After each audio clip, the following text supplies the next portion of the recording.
तो थराली में बादल फटने के बाद लोग परेशान हैं, जिससे ये मंजर देखा नहीं जा रहा है।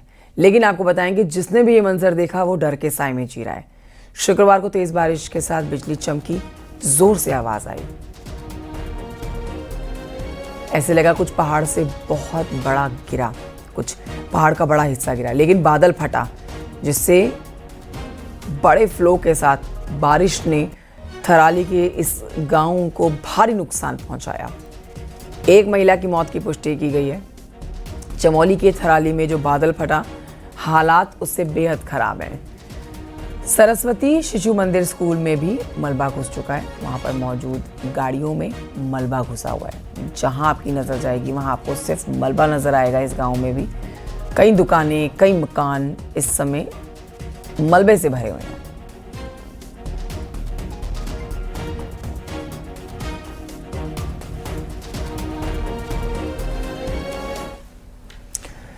थराली के चेपड़ो गांव में बिजली व्यवस्था बहाल करने के लिए किसी तरीके से विभाग के कर्मचारी जान जोखिम में डालकर नदी को पार कर रहे हैं। आप देखिए तस्वीरें, बहुत ही हैरान करने वाली ये तस्वीरें हैं, जहां पर ये विद्युत व्यवस्था को ठीक करने के लिए एक विद्युत कर्मी तार से लटक कर एक छोर से दूसरे छोर तक इस नाले को पार करता हुआ नजर आया, जो कि खतरनाक साबित हो सकता है। छोटी सी गलती जान पर भारी पड़ सकती है।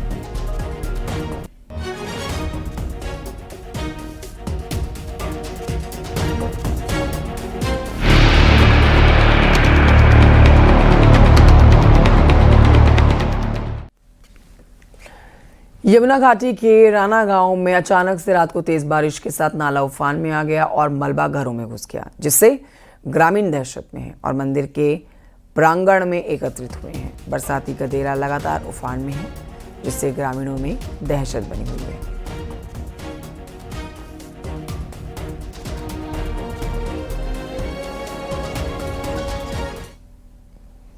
उधर चमोली में तेज बारिश के बाद बरसाती नाले सड़क पर बह रहे हैं। लोग जान जोखिम में डालकर नाले पार कर रहे हैं। तस्वीरें आप देखेंगे, हैरान करने वाली ये तस्वीरें आपके सामने। एक जेसीबी मशीन भी देखिए इस बीच फंस जाती है। अचानक से पानी का फ्लो बढ़ता है, तो एक नहीं बल्कि 2 जेसीबी मशीनें पानी के बीच में आपको फंसी हुई नजर आएंगी।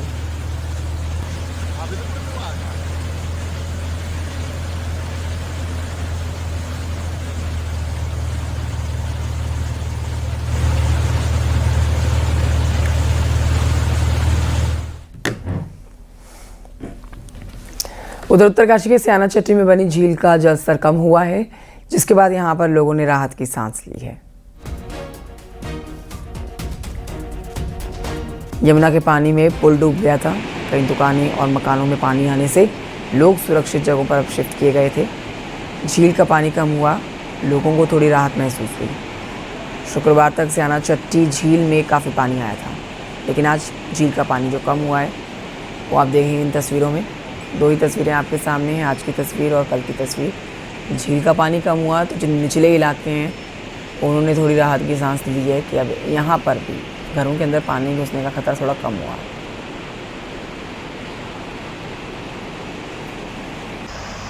अभी हम लोग सारी टीम मेरी स्याना चट्टी में है और कल जो हमारे एफर्ट थे वो आज पॉजिटिव रिजल्ट दिया है उन्होंने। कल जो एरिया हमारा पीछे देखा है आप लोग लेक के अंदर था, आज करीब 12 फीट के आसपास पानी कम हुआ है और एक चैनलाइजेशन रिवर को मिल गया है, एक प्रॉपर चैनल मिल गया है और हमारा ब्रिज भी अब सेफ है। सफाई चल रही है और ट्रैफिक मूवमेंट हम शुरू कर देंगे। पुपड़ा ब्रिज के नीचे जो गदेरा है उस पर अब हम लोग काम स्टार्ट करेंगे। उत्तरकाशी के प्रवेश द्वार पर बनी तांबा खानी सुरंग के अंदर पानी का रिसाव बढ़ गया है, जिससे स्थानीय लोग दहशत में हैं। सुरंग के अंदर लगातार पानी का रिसाव हो रहा है। दीवारों से पानी प्रेशर के साथ बाहर आ रहा है। खतरनाक हो सकता है भविष्य में ये।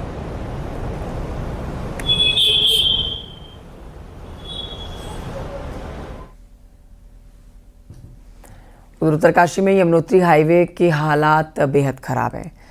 यहाँ पर जंगल चट्टी के पास करीब हाईवे का 300 मीटर का हिस्सा बर्बाद हो रखा है। लैंडस्लाइड और भूधसाव के चलते हाईवे बंद हुआ है। बारिश से सड़कों को नुकसान हुआ है।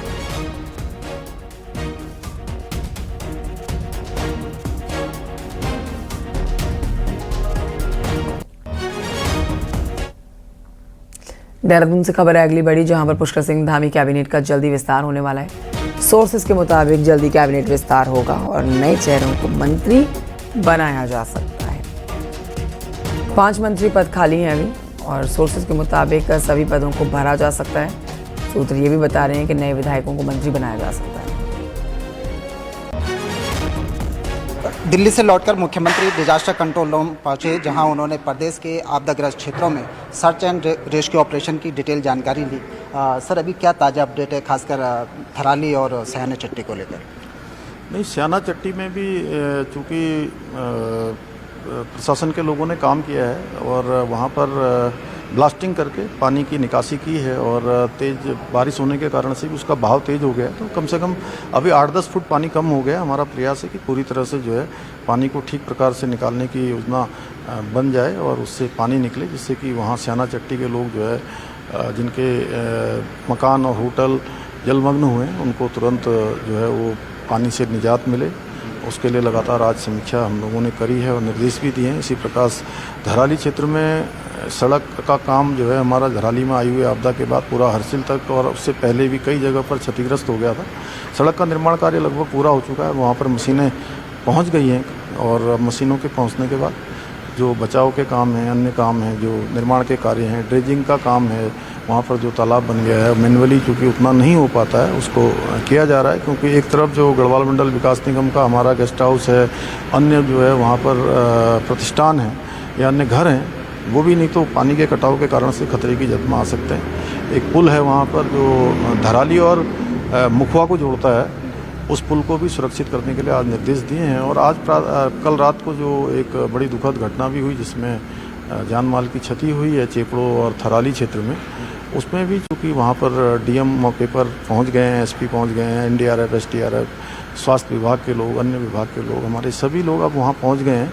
आज घायलों को अस्पताल भी पहुँचाया गया है, एम्स में भी हेली से लाया गया है और ये बचाव का काम चल रहा है। लोगों के लिए सुरक्षित स्थानों पर उनको लाया गया है और जो भी ज़रूरी सामान है, कपड़े हैं, अनाज है, उन सब की व्यवस्था कर रहे हैं। हमारा प्रयास है कि सभी को ठीक प्रकार से और राहत के लिए और सहायता के लिए 5 लाख रुपए जिनके भी घर गए हैं, जान माल की क्षति हुई है, वो तत्काल रूप से सहायता करने के लिए कहा है। सर, कैबिनेट एक्सटेंशन की चर्चाएं जोरों पर हैं, आपके विधायक भी नज़र लगाए हुए हैं, टकटकी लगाए हुए हैं, क्या कुछ है सर? देखिए, वो काफ़ी दिनों से इस पर चर्चा चली रही है और सबकी सहमति से मुझे लगता है कि जैसा हाईकमान का निर्णय होगा जल्दी उस पर फैसला आएगा। Thank you sir. तो मुख्यमंत्री पुष्कर सिंह धामी ने एक तरह से संकेत दे दिए हैं कि कैबिनेट की जो 5 सीटें खाली हैं, लंबे समय से जो विधायक प्रतीक्षा में बैठे हैं, उनकी मुराद अब जल्द पूरी हो सकती है। कैमरा पर्सन दीपक उपाध्याय के साथ सुनील नौप्रभात, न्यूज़ 18 देहरादून। उधर हरिद्वार के निजी अस्पताल में एक युवती की गलत इलाज की मौत से परिजनों ने यहां पर हंगामा किया।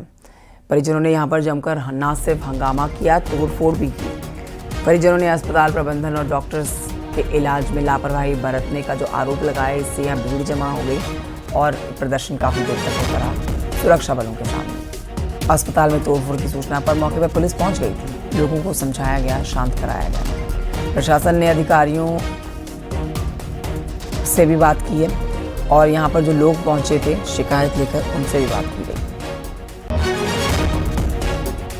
जब मैंने उन्हें बताया कि मेरे बच्चे को परेशानी हो रही है कि नहीं कोई बात नहीं, इन्हें इतनी बीमारी ठीक हो जाएगी, यूं क्या को देखो चले गए। फिर दोपहर में ज्यादा हुई तो उन्होंने कहा कि जल्दी करो, एम्बुलेंस बुलाओ और जो निकाल दो। जब तबियत खराब थी तो निकाल दो, क्यों तुम पता को जाते पहले, क्यों हम कह रहे थे कि इसकी तबियत खराब नहीं, ठीक हो जाएगी, बस हम इतना जवाब चाह रहा। बिल्कुल पैरों से अच्छी खासी चल पाई, बिल्कुल तंदुरुस्त। उन्होंने बोला कोई दिक्कत परेशानी नहीं, सही है।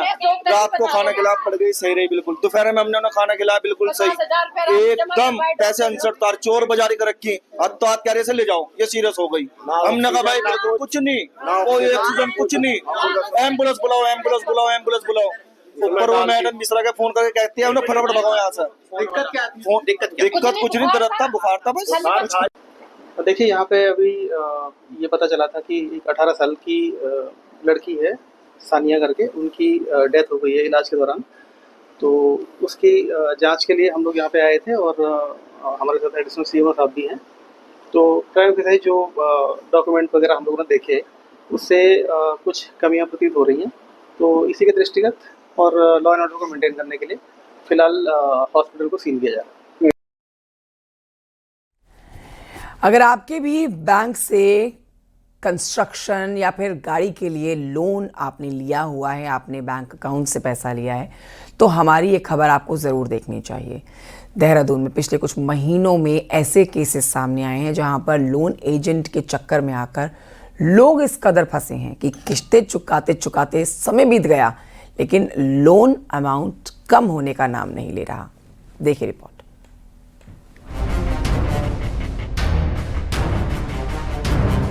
46 साल की माला देवी दून के एक निजी अस्पताल में एडमिट हैं और अपनी इस हालत का जिम्मेदार उस बैंक के अधिकारियों को मानती हैं जहां से उनके पति ने लोन लिया था। दरअसल माला के घर बनाने के लिए लोन लिया था, लेकिन इस बीच इसी साल जनवरी में उनकी मौत हो गई।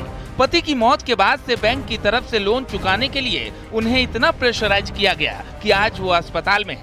ये कोई पहला मामला नहीं है, बल्कि ऐसे कई केस रजिस्टर हुए हैं, और वो भी तब जबकि प्राइवेट बैंक लोन से पहले ही बीमा करा लेते हैं, लेकिन इंसान की मौत के बाद बीमा का क्लेम देने से इनकार कर देते हैं।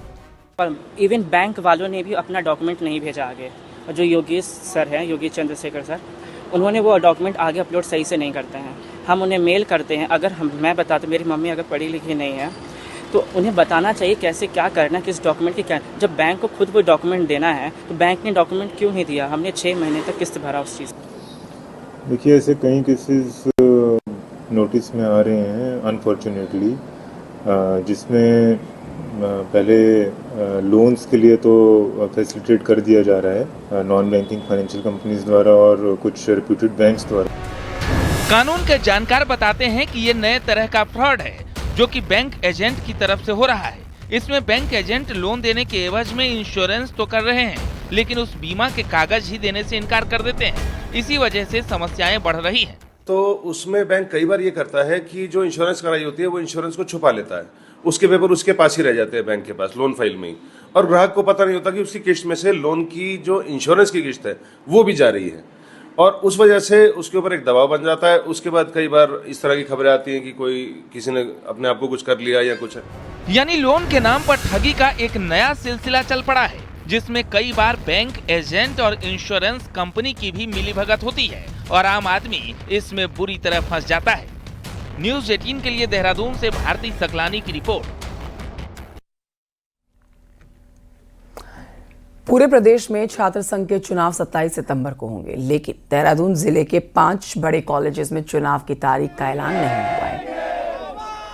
अब इसी को लेकर कांग्रेस के फ्रंटल संगठन NSUI के स्टूडेंट्स ने सचिवालय कोच किया और स्टूडेंट्स ने मांग की कि उच्च शिक्षा विभाग को जल्द DAV, DBS, MKP, गुरुराम राय कॉलेज और मसूरी कॉलेज में चुनाव की घोषणा करनी चाहिए।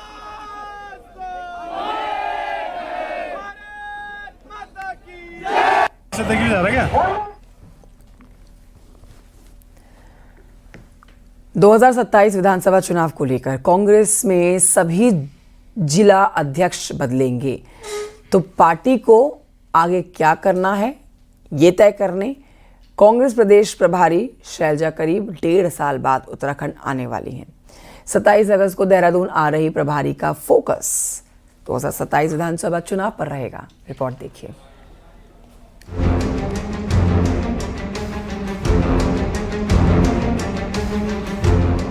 उत्तराखंड उन राज्यों में है जहां कांग्रेस मुख्य विपक्षी दल है, तो पार्टी को संगठन का भी संकट नहीं है। अब पार्टी का पूरा फोकस 2027 विधानसभा चुनाव पर है, जिसकी तैयारी के लिए खुद प्रभारी शैलजा 27 अगस्त को देहरादून आने वाली हैं। प्रभारी की एक बैठक जहां विधायकों के साथ होगी, वहीं नए जिला अध्यक्षों को लेकर होगी। अगले 1 महीने में कांग्रेस का प्लान 26 के 26 जिला अध्यक्ष बदलने का है, ताकि ब्लॉक और जिले में संगठन मजबूत किया जा सके और जिलों का काम सही हाथों में सौंपा जा सके। हर जिले में 1 प्रभारी जाएगा AICC से, 3 प्रभारी जाएंगे PCC से, मतलब 4 लोगों की ये यूनिट जो है वहाँ के लोगों से वार्तालाप करने के बाद संगठन की रूपरेखा तय करेगी। उसको लेकर एक महत्वपूर्ण बैठक 27 को है, जिसमें 11 बजे से सीनियर लीडर्स और एमएलएस की एक बैठक होनी है और 1 बजे से जो हमारे प्रभारी बनने हैं जो प्रदेश के, उन सभी की बैठक 1 बजे से प्रारंभ होगी। विपक्ष में कांग्रेस के 20 विधायक हैं, तो चुनाव जीतने के लिए जरूरी है कि जिले के नेताओं और विधायकों में सही कोऑर्डिनेशन हो। तो राज्य में कांग्रेस के पक्ष में चुनावी माहौल कैसे बने, ये मंत्र भी प्रभारी अपने दौरे में विधायकों को देकर जाएंगी। नेताओं के साथ विधानमंडल में माननीय विधायकों के साथ विचार विमर्श करेंगी, चर्चा करेंगी और जिससे कि भविष्य के संगठन को नया आकार दिया जा सके और जो 2027 का चुनाव में और बेहतर तरीके से संगठनात्मक ढांचे को मजबूत करने की दिशा में निश्चित रूप से उनका मार्गदर्शन भी मिलेगा। पिछले करीब 1.5 साल से प्रदेश प्रभारी शैलजा अब तक देहरादून नहीं आई है। ऐसे में प्रभारी के दौरे से पहले सीनियर नेताओं, विधायकों और संगठन ने तैयारी शुरू कर दी है, क्योंकि जहां एक तरफ जिला अध्यक्षों और संगठन पर बात होगी, वहीं टिकट के दावेदार भी प्रभारी के आगे हाजिरी लगाने को तैयार हैं। दीपांकर भट्ट, न्यूज़ 18, देहरादून।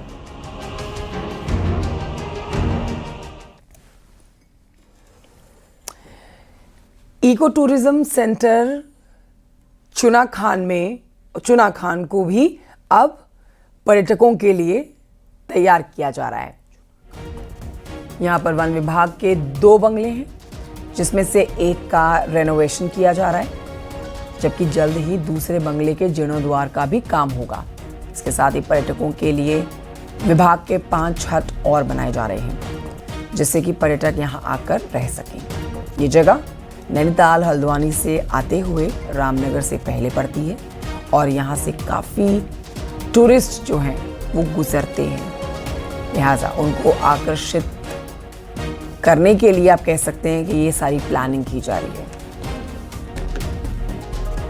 सेंटर काफ़ी पहले से बना हुआ है, उसका विस्तार करने की तैयारी चल रही है। उसमें हमारे पास एक ब्रिटिश कालीन बंगला है जो कि जीर्ण शीर्ण हालत में, उसका रेनोवेशन करके और उस जो हमारे हॉस्टल्स हैं, पर पुराने हॉस्टल हैं, उसमें से 5 रूम्स को दोबारा से रिनोवेट करके और उसके पीछे एक जगह है हमारी, उस जगह पे कुछ नई इको हट्स बना करके हम पर्यटकों को आकर्षित करने का प्रयास करेंगे। उसमें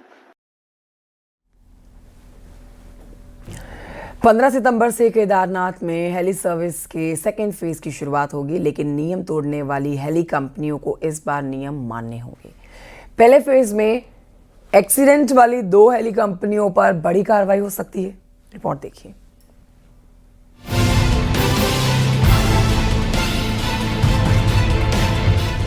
पंद्रह सितंबर से हेलीकॉप्टर फिर केदारनाथ के लिए उड़ान भरेंगे। सेकेंड फेज में करीब 40 दिन की यात्रा होगी, लेकिन इस बार हेली कंपनियां यात्रियों की जान से खिलवाड़ नहीं कर पाएंगी। यात्रा के पहले फेज में केदारनाथ और गंगोत्री में हेलीकॉप्टर क्रैश हुआ तो 13 लोगों की मौत हुई। वहीं केदारनाथ रूट पर 4 हादसों में यात्री बाल बाल बचे। वहीं से केदारनाथ में हेली सर्विस को लेकर सवाल खड़े हुए थे। इसी को देखते हुए चार्टर्ड हेली कंपनियों को नई एडवाइजरी माननी होगी, जिसके मुताबिक चार्टर्ड हेलीकॉप्टर उड़ाने वाली कंपनियों को अनुभवी पायलट लाने होंगे, जिन्हें कम से कम 1500 घंटे हेलीकॉप्टर उड़ाने का अनुभव हो। हेली कंपनी का डीजीसीए में नॉन शेड्यूल ऑपरेटर परमिट का रजिस्ट्रेशन होना चाहिए। चार्टर्ड हेली कंपनियों की सिक्योरिटी मनी को 10 लाख रुपए से बढ़ाकर 30 लाख रुपए कर दिया गया है। सेफ्टी को प्रायोरिटी जो दी जानी है उसके लिए हम लगातार प्रयासरत हैं और मल्टीपल चीज़ें हमारी पाइपलाइन में है और मैं अपेक्षा करता हूं कि जल्दी वो क्लियर भी हो जाएंगी। इसी क्रम में चार्टर के लिए भी हम लोगों ने एक एडवाइजरी जारी की है। सिरसी, गुप्तकाशी और फाटा से केदारनाथ तक चलने वाली शटल सर्विस के लिए भी नई एसओपी तैयार हो रही है। अभी इस रूट में 9 कंपनियां हेलीकॉप्टर उड़ाती हैं। वहीं हेली एक्सीडेंट और लापरवाही पर 2 हेली कंपनियों पर कार्रवाई हो सकती है, जिसमें डीजीसीए की जांच रिपोर्ट का इंतजार हो रहा है। तो सरकार भी कड़े नियमों के साथ सुरक्षित यात्रा का भरोसा दे रही है। 15 जून को डीजीसीए की तरफ से डायरेक्शंस जारी हुए थे, उसमें उनके ऑपरेशंस जो हैं वो उन्हें या शटल सर्विस के लिए उनको जो परमिशन दी गई थी, लेटर ऑफ अवार्ड था, उसको सस्पेंड किया गया और अभी इन्वेस्टिगेशन उसमें चल रहा है। कि जो एसओपी सरकार ने बनाई है उसको स्ट्रिक्टली फॉलो कराना चाहिए। ठीक है, हमारे यहाँ प्रदेश में श्रद्धालु आ रहे हैं, उनकी आस्था है इस पर, बाबा केदार के धाम पे वो आते हैं, यहाँ पे दर्शन करते हैं, लेकिन उनकी ज़िंदगी जो है कहीं ना कहीं उसकी रखवाली करने की जिम्मेदारी स्टेट सरकार की है, जब वो हमारी स्टेट में है। यात्रा के पहले फेज में लगातार हेलीकॉप्टर हादसों से उत्तराखंड की बदनामी हुई, तो केदारनाथ रूट में हेलीकॉप्टर उड़ाने वाली कंपनियां पर नियमों की धज्जियां उड़ाती दिखी। ऐसे रामनगर के कोटाबाग ब्लॉक अपर कोटा नहर को साफ कर रहे मजदूरों के ऊपर मलबा गिरा, जिससे 2 मजदूर मलबे में दब गए। स्थानीय ग्राम प्रधान और क्षेत्रीय लोगों की मदद से दोनों मजदूरों को सकुशल मलबे से बाहर निकाला गया। घायलों को अस्पताल में भर्ती कराया गया है।